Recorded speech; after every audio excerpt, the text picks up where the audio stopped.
Welcome to Meet the Drapers, the world's largest global pitch competition. This season, Silicon Valley venture capitalist Tim Draper travels to 6 continents and 10 countries to find the next game-changing company. We are officially in the game now. The future of investing in Africa. It's go time. Introducing 1 week. The business is huge. It blew up. Carefully selected entrepreneurs from each region pitch Tim Draper and his VIP guest judges. It's 5 cents. It's 5 cents. Did you feel an energy there? I feel energy all the time. Miss Sri Lanka. They all have a mission. They're going to have a lot of leverage. Tell me why you're different. The winners from each region travel to Silicon Valley for a chance to win $1 million. They're ruthless. This is very depressing. Let's see what we got here. Which region has the best entrepreneur? Denmark's first flying car. The blockchain is built for trust. Meet the Drapers. Find out on Season 6 of Meet the Drapers.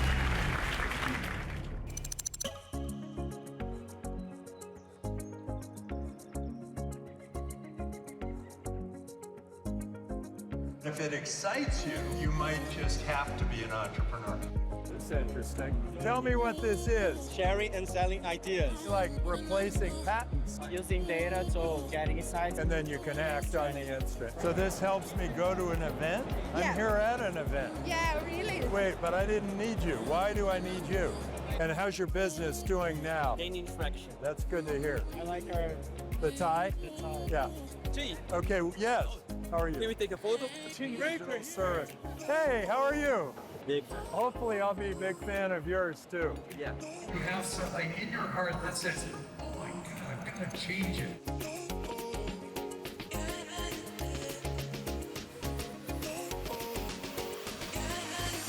My name is Guilherme Zwanazzi. I'm the founder and CEO of Aprix. We are artificial intelligence for pricing. My name is Dr. Carolina Valente, and I'm the CEO and CSO of Voxcell Bio Innovation. Voxcell is using bioprinting technology to create human-like cancer tissue models. My name is Miguel Serrano. I am the CEO of Instor Robotics company. My company makes robots to reduce human risk in hazardous areas. My name is Anastasia, and I am founder and CEO of Renova. AI-driven no-code SaaS platform for insurance providers. Who would be most proud of you if you won the $1 million? I think everybody would be proud of me if I won the prize. I think if we go to the semifinals and getting the opportunity to win $1 million, it's going to be excellent for Voxcell, for us, to put us in the path to actually make an impact to millions of lives out there. It's going to be a very good opportunity to accelerate our technology and reach everyone in every place in the world. It will help us to realize our mission. We want to transform this very difficult industry.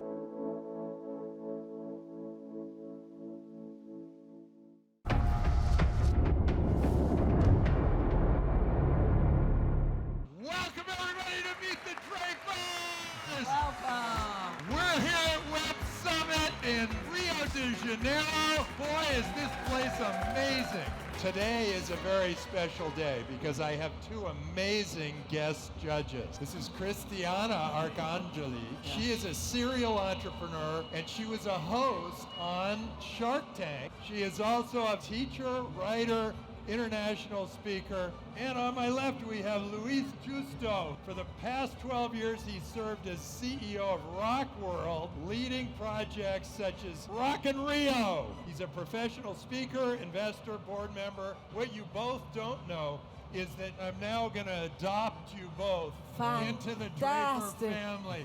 The best. So you have been renamed Cristiana Arcangeli Draper. Okay? Great.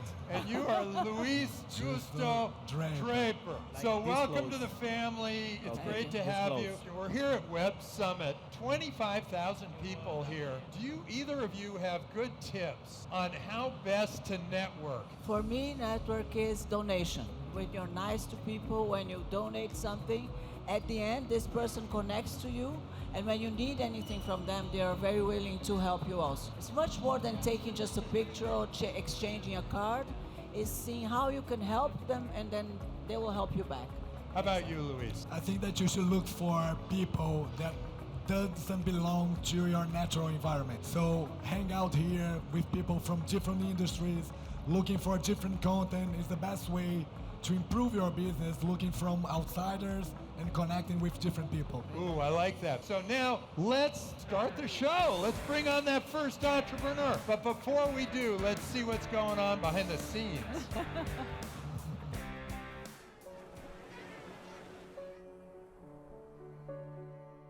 When I was a kid, my mom had breast cancer, and I was about 6 years old, and I don't think I remember very well the pain that she was going through. A few years later, that cancer actually came back. It was kind of hard for us to understand, for me and my sisters to understand what cancer was actually. We saw pain, we saw suffering, we saw how it affected the family, and I think it was a very, very difficult process. By that point, I was doing my PhD and I could choose my project, so I decided to investigate a little bit more about cancer. How do anti-cancer drugs get to the market? I just took that personally, and I wanted to make a difference. I wanted to make a difference in this field. So I think that's what it took me towards this journey to create Voxcell. To me and to my family, to be able to tackle this cancer field, the motivation behind and the drive behind making a difference in this field is very, very personal to us.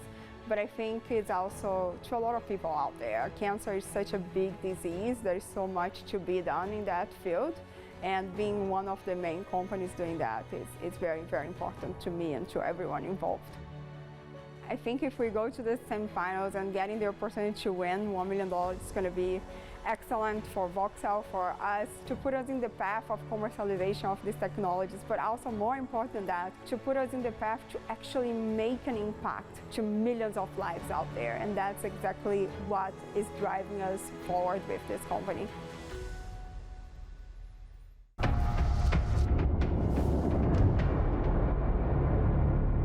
I feel great. I think this is a great opportunity to be sharing a little bit more about Voxcell. Voxcell, come on in. Hello, Rio! I'm Dr. Carolina Valente, and I came all the way from Canada to tell you a little bit more about Voxcell. Walking on the stage and seeing all this crowd, it was very, very crowded. Everyone was cheering, and seeing the judges and realizing that there was such a good opportunity to put the word out there, to raise this awareness about Voxcell and what we are creating. We are 14 full-time people, all the way from business to chemistry and biology. Did you know that the drug development process takes 15 years, $2 billion, and 95% of the drugs actually fail to get to the market? The drugs are tested in very simplistic platforms in the lab, and in the animals, and then in people, but they cannot predict the human behavior. Voxcell is trying to fix that, using bioprinting technology to create human-like cancer tissue models. Our tissue models have real blood vessels and human cells. And the idea is to be using these tissue models for pharmaceutical companies to eliminating viable drug candidates earlier in the drug development process. This is 100% created with our own technology. Our bioprinter is 600 times higher resolution than any other bioprinter out there. And we have created our own inks, our printer's cartridge. Together with our software, that's how we create our tissue models. We spend a lot of time doing market assessment, talking to key opinion leaders and asking them what they want to see in terms of data of our products. Our customers will be academia, research centers, CROs, and pharma. And we own 100% of our IP, from hardware to software. Our goal is to eliminate the drug therapies earlier in the drug development process, accelerating the life-saving therapies to the people that need sooner.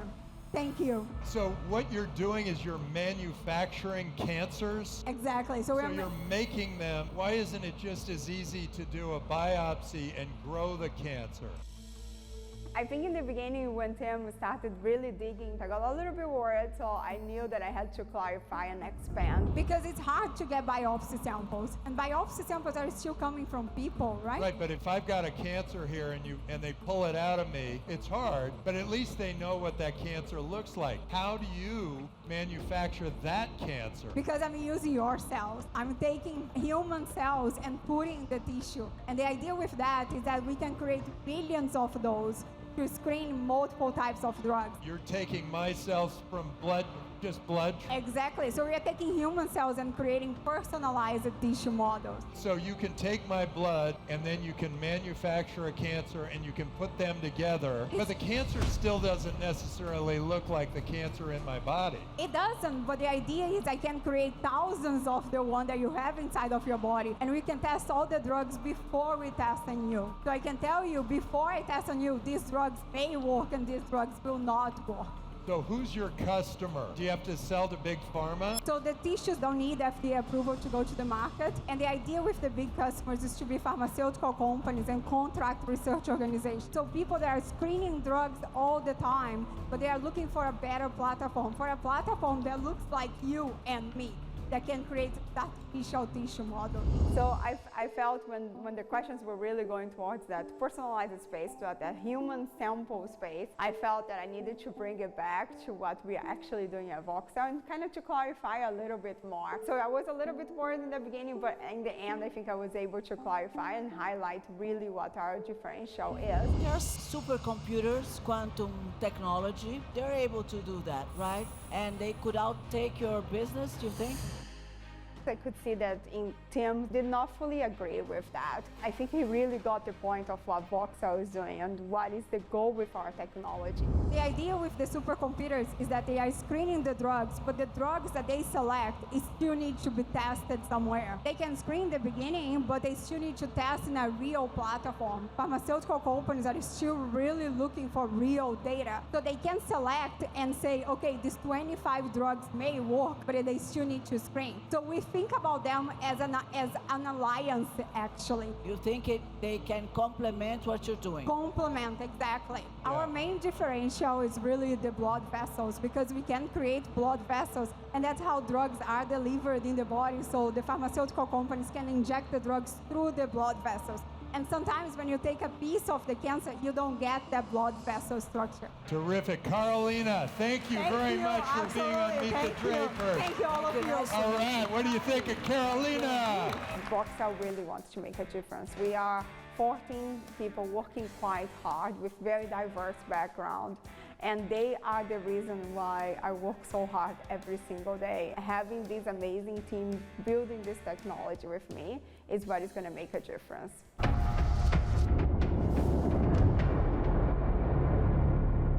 So, what did you think? Problem addressed is one of the key problems in the humanity, right? The biggest market that you can go. Those things need to be really all the FDAs and etc. until it really comes a product that you can know that will go on. You need to be a little skeptical, so... Actually, we do not need FDA approval. And we actually have a whole report on our data room ready clarifying all of that. It's a challenge, but they're looking at it from a new angle. Yeah. I like that. I like it when they stir us up and turn us around and make us look at it some new way. Okay, let's bring on our next entrepreneur. But before we do, let's see what's going on behind the scenes.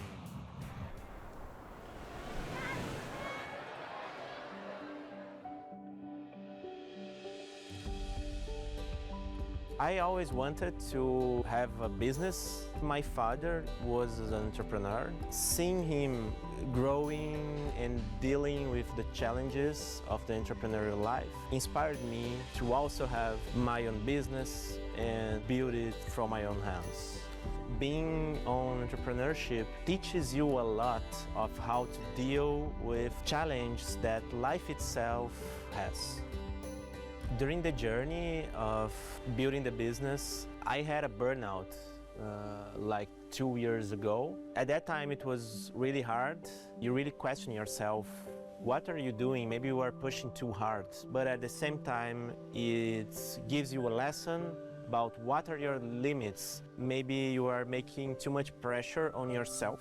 It was really important to have the help of my partners so that I could make a step out and they could run the business. It really helped me to have someone that will be there with you, that will support you, and that will even help yourself to not keep hurting yourself, because at that point you have to stop, you have to take a break. What keeps me going is the big dream, but also the people, the team, your clients, your customers. You really want to help them and to grow with them. I really believe that I'm not growing the business for myself alone anymore. I'm growing the business for everyone who is involved. Coming up on Meet the Drapers. How do you price that if you don't have a lot of intelligence to go on?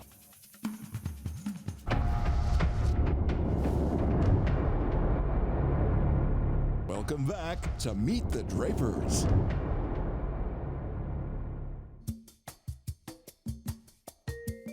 To be a founder in Brazil is a very hard thing because Latin American people need more time to understand the value of the technology. Websummit brings entrepreneurs from different countries. You can describe your idea with people who are on the same page. It's a great opportunity to get investments, to meet people, and encourage yourself to move forward.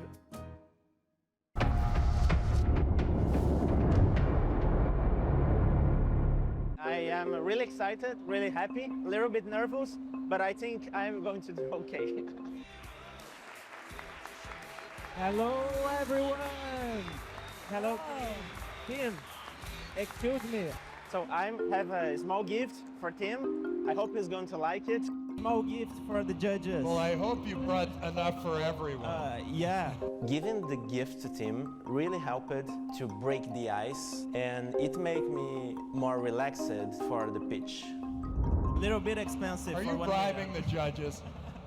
No, okay, go ahead. Tell us about Aprix. We are Aprix, artificial intelligence for pricing. The process of adjusting and deciding prices is really painful and complex. And this is true for companies in almost all segments of economy. Imagine you are a company, you want to boost your profitability, you may raise your prices, improve your margins, but then you will lose sales. On the opposite hand, if you want to increase your sales, you may lower your prices, but then you will lose margin, probably lose profitability as well. So what is the right balance between all these variables? This is what our AI answer to our clients. Our algorithms learn how the demand of each product responds to price movements, and then we leverage this elasticity effect to capture opportunities of profitability. Our clients are some of the biggest companies here in Brazil. We have grown on revenue more than 150% on the last 3 years. And our biggest dream is to be a protagonist in the AI for business revolution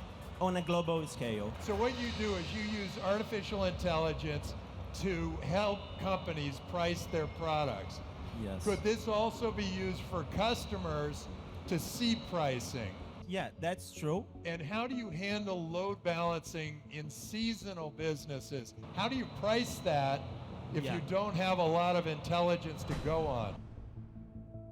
I think that he didn't really understand how our system works. He asked some questions about the functioning that I thought that they were already on the pitch. We have to consider most of variables that we can get that impact the demand of our customers. Depending on these variables, the demand will be less sensitive to pay a higher price, and it's the perfect spot. What is this perfect pricing that involves a lot of data, a lot of variables, and thousands of decisions? So that's when the AI come to help. So if somebody like a donut shop is running and they have a normal day and it's always pretty much the same number of donuts, but then they have a promotion where they say, one donut is made of solid gold. How do you know how to price that? I mean, all of a sudden there are 50,000 people at every donut store waiting to get in. There are a lot of big companies that are already doing dynamic pricing using artificial intelligence. That reality is true, but it's not true here in Latin America. There is an algorithm integrated with the ERP system of the client and is getting all the sales data. With that, we can balance the sales volume with the margin and achieve the best profitability. Is your price is a technical price that you do with the data you have, they are supplied by the company, and then the strategic price based on the market, on the consumer, what the company wants to do, it's up to them, or you suggest also the strategic price? We focus on the technology that enables the client to achieve its best performance on pricing. Her question was really good, and I was really happy to answer it. The strategy is the client that input on the system. Better, because if not, you're going to take the responsibility. I won't do that. Okay, great. And each company has a specific strategy. It's not scalable. Yeah, of course. Of course, we can think that pricing, demand, that's easy to measure, but we have all the relations with marketing, the experience related to the product, a new upcoming product. So what other non-obvious data you have in your model? Luis didn't give me enough information in this question, so I don't know if he really understood. So we integrate with the internal data of the client from the ERP system. These big clients, they also buy a lot of data. We can gather all this data as well. We also have a proper technology. We monitor price data from several different products. All right, let's hear it for Guilherme. Thank you very much. Terrific, thank you so much for being on Meet the Drapers. Bye-bye, thank you. As an entrepreneur, we spend a lot of hours working, very stressed. Being on a live show really gives us the motivation that we need to keep going and to grow our business. I think that developing countries need to invest in technology, evolve their economic systems.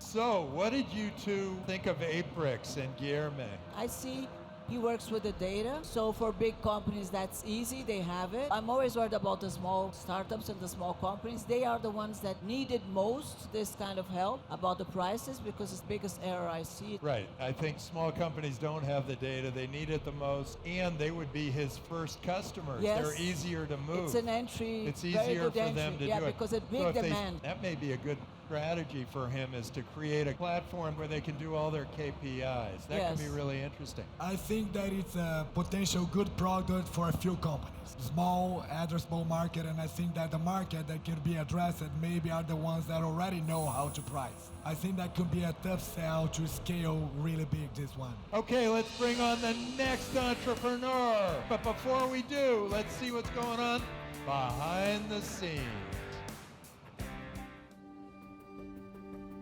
I have to look at your camera or this one? Ah, okay. I'll be asking a question. My father was auctioneer and my mother was a doctor. My father, he had a Jeep, an old Jeep. He decided to change all the engine and the mechanical. So I helped him, and I think that that was the beginning of my career. They always guide me to look for something that I really love. I think that that was the key for happiness. I have a friend of mine that studied with me when I was younger. Unfortunately, during a job, he dropped off scaffolding. Because of that, my friend now is in a wheelchair, and maybe that is something more in my life that encouraged me to help people to reduce this kind of dangerous jobs. It's very cool to create robots because you take your ideas and you create something that really have a life. I love to develop robotic technology, and I love to help people to reduce human risk. My motivation is to help humankind. The most important thing that any human can do is to create, is to think, is to be human.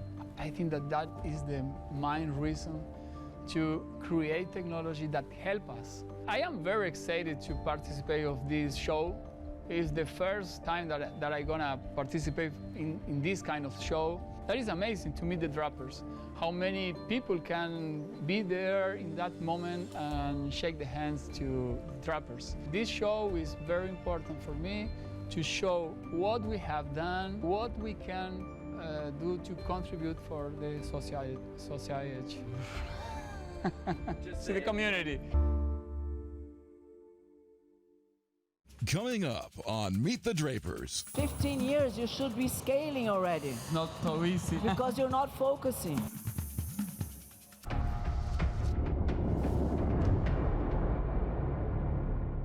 Welcome back to Meet the Drapers.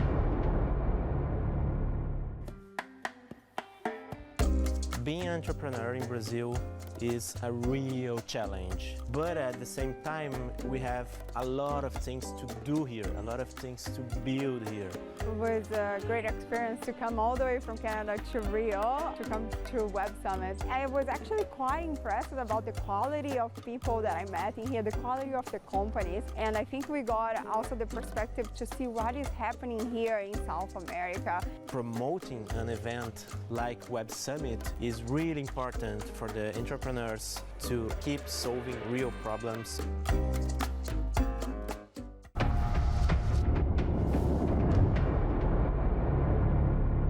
It's my first time, so I am feeling a little nervous and excited at the same time.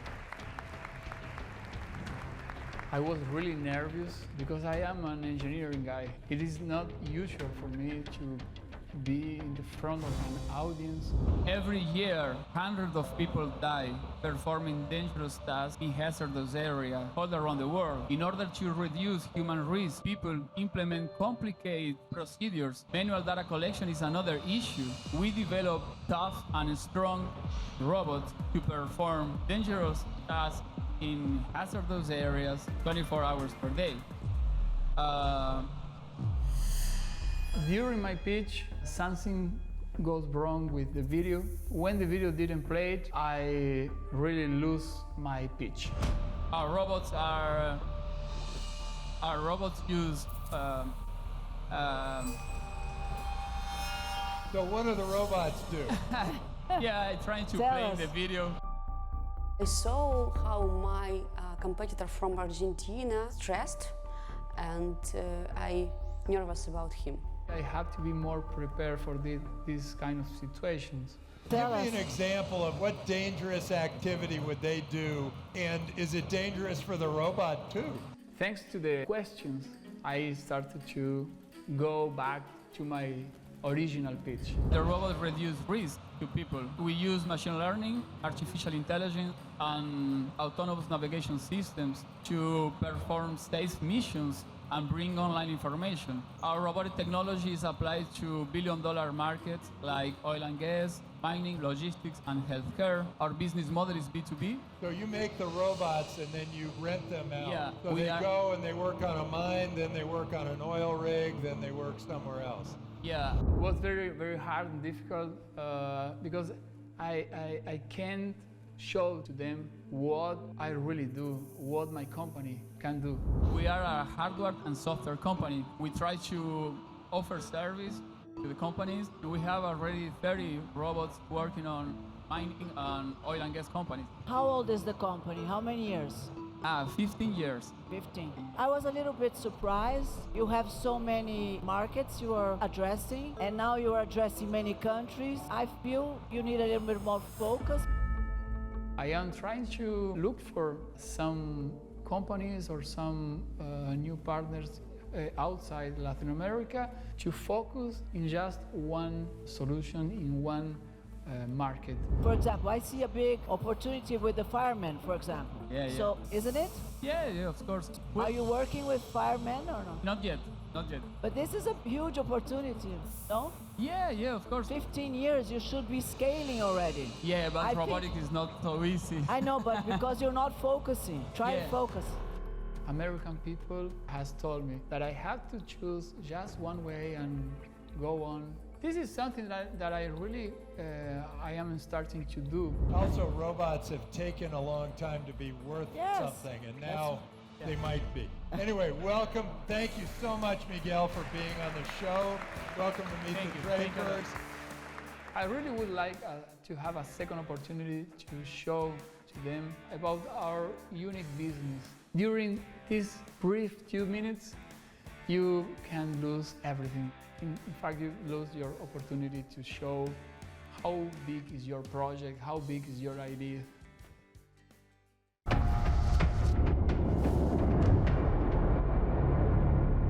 What did you think, Luis, of Miguel and Instor? Yeah, I think that it's a really competitive market. If you see all the big companies abroad, what they're investing in robots, so what it will differentiate these robots from the other ones? He's losing focus.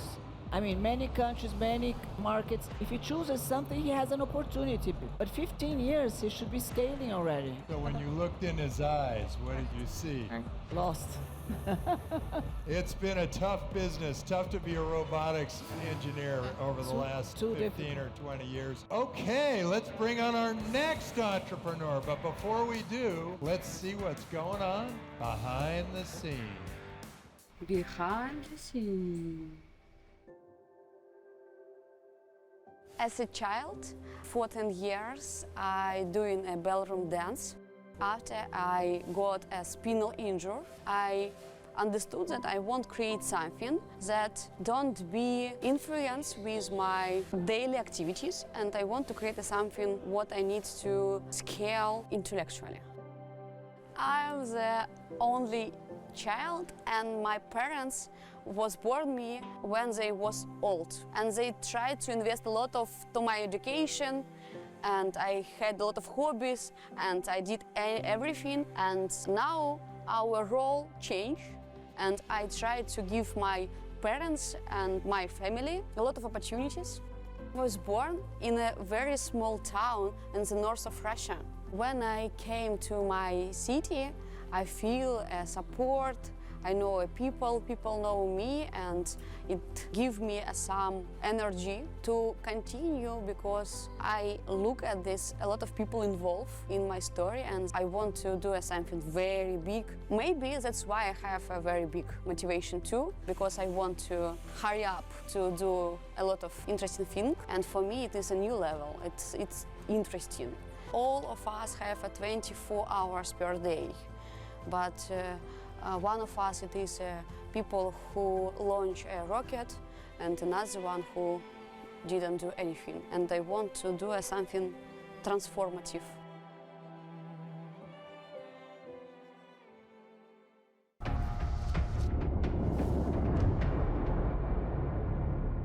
Oh my God, I feel nervous. I try to practice like this. But no, it's without effects now. Our final entrepreneur of the show, Renova. Hello, should I start? Let's do this. Do you remember the time when the first neobank application appeared and set a new standard for banking? It was magical, and customers got used to this level of digital experience. It is now happening in insurance industry. Existing traditional insurance companies are losing their market share to neo insurance startup that raised $100 million. Expensive in-house digitalization is only affordable for few top players, but Renova is for the rest. AI-driven no-code SaaS platform for insurance providers to create their own digital product and white label and user application to bring their customers to next-gen digital experience. Our AI proved to reduce 70% of service costs for insurance companies to achieve long-term competitive advantage. Insurance companies in Mexico and other countries are using our solution today. We are on a mission to transform the largest market in the world. So you're selling to the insurance companies and they get more digitized. But you know, the biggest companies in the world are completely shaking the system. They're not providing services to the incumbents. Is there another way you can potentially change the whole nature of insurance and make us all happier customers? It was very cool that team understood what we do and provide a summary of my pitch. No, of course, it wasn't a surprise for me, because I think that the question about market, about competitors, about potential growth rate, it is a right question. Customer expectations have transformed, and of course, market will transform to this path. Your monetization comes from where exactly? From the app? Insurance companies or insurance brokers pay us annual subscription, average $1 per end user per month. What is the percentage of the white label? I didn't understand one question about white label application. We provide this solution for you. Okay, it is not understood. our solution, it is your solution. My question is related to what you are delivering in the technology. It's just the commercial part of it, or as Tim's saying, you have something that you're creating better products on the digital world. I try to describe our products briefly, but when I receive some questions after, I understand that maybe some part of my pitch was unclear. It was a little misunderstood. In insurance industry consists of three parts: underwriting, servicing, and claims. We cover only second part, service, and we provide solutions for service, not for underwriting. So if you sell to the insurance companies, is there some way for you to ultimately get something that you could sell to the end user? Because I've noticed that the B2B2C businesses end up being quite a bit bigger than just the B2B businesses. Now we sell only our solution to insurance companies, and they can sell to end users some additional products, not only insurance products. But of course we receive and see feedback from end users and try to upload our solution and look at a good metrics of end user customer satisfaction. Anastasia, thank you so much for coming and being on the show, being on Meet the Drapers. Thank you, nice to meet you. Well done. I felt myself very calm, because when I did my job, I can relax. It is my favorite part of pitch, when I go out from stage. Yeah. Coming up on Meet the Drapers. Which of these companies moves on to the semifinals?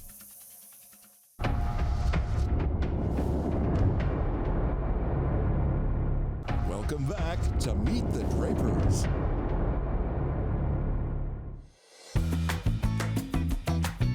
Compared to other countries, the investments in Latin America are very few. If we have more opportunities, more investments, we can show to the world how competitive we can do. Being an entrepreneur here in Brazil is also a huge opportunity, and I really believe these developing countries in the future will be developed. Websummit Rio gave people the opportunity to connect, which is absolutely amazing. You can help, and they can help you, and together we are stronger, we are faster.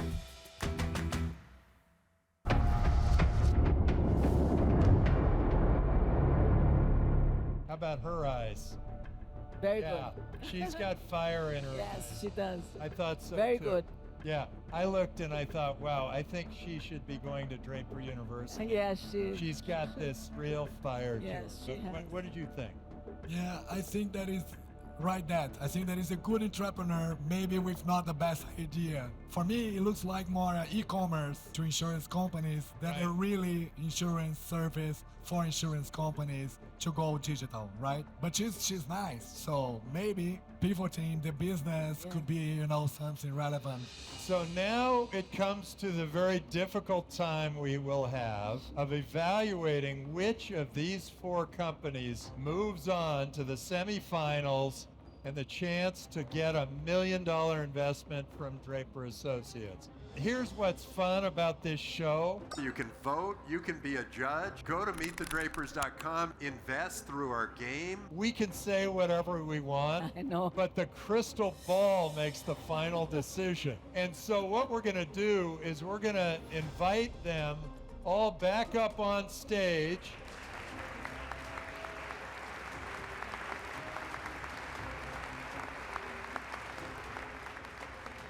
Okay, so Aprix, we were very excited about this. I think AI is taking on a whole new world. One of the great ideas Cris came up with was small and medium-sized businesses, if you can somehow formulate a model for them to create their dashboard and then sell them on the dashboard, we think that that could be quite good. The job has been done. Now it's up to the judges and the public to decide. Okay, so moving on, Voxcell. This was different from anything else we've seen. It's an interesting approach. In effect, 3D print these cancer cells. It's a new way of thinking. I think we're all sort of trying to get our heads around it, but very exciting, might be life-saving. Going through this page and receiving the questions from Tim and seeing his perspective as an American coming to Rio, I think he raised the bar and he showed how VCs think. Terrific. In store, you were clearly very nervous and hadn't given this in front of a 40 million people audience before. I can't imagine why not. You've been doing robotics for 15 years. You'd think you'd get in front of an audience like this. We were very concerned about the competition. A lot of people creating a lot of different robots. So you've got to show how yours is different and better than anything else out there. As a startup, you got to think in terms of taking a quantum leap beyond what's out there today. Well, Tim showed me that I am 15 years working on it. Maybe I have to be more prepared for these kind of situations. So in that moment, I was thinking in who of my competitors is gonna win, because I was very sure that is not my moment.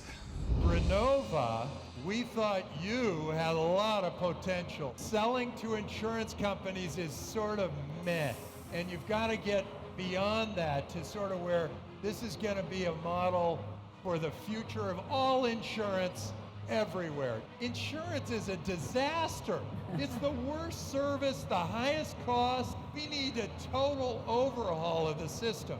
So what I'm thinking for you, you might think about coming to Draper University, and I'm going to give you a scholarship if you would like to do it. After I read information about university, and I'm looking forward to start educate, and I think it will be very interesting path. Okay, with that, we'll just have to go to the crystal ball. I need all your magic. Do this, a little magic words like, oh, we go on. When we were all on stage and Tim was asking us to do this movement with our hands for the crystal ball, I was actually a little bit worried.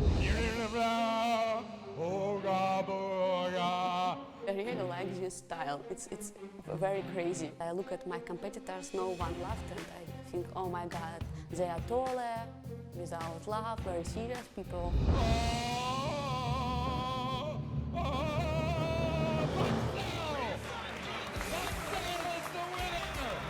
Congratulations, Voxcell! Once Voxcell was called, I was really, really surprised, and I think you guys will see that I was actually quite surprised. So it was a great experience. I am feeling really bad. When I hear the name and it was not mine, I was a little bit disappointed. I feel upset. You will be going on to the semifinals on a chance to compete for $1 million check from Draper Associates. You three also have a chance because there are 40 million people out there and they are choosing 3 of the finalists. Just go to meetthedrapers.com and vote.